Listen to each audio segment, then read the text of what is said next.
So we got the coilovers installed on the AZ1. As you can see right here, the springs are actually Swift springs. This came with the Greddy ones, and I wanted to swap it out to Swift springs because I always use Swift springs. These 040 right there, that's 4K, so that's the rate for the front, and then the rear is actually 6K.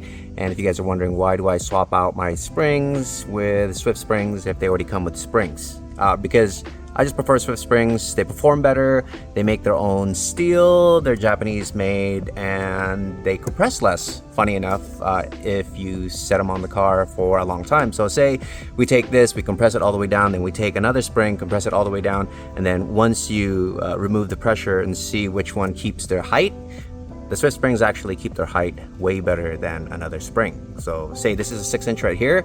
If you compress it for say a year, this thing will pop open and it'll probably be pretty close to 6-inch versus another spring will probably be shorter, say like 5.5, because you know sometimes they just won't spring back to the same height.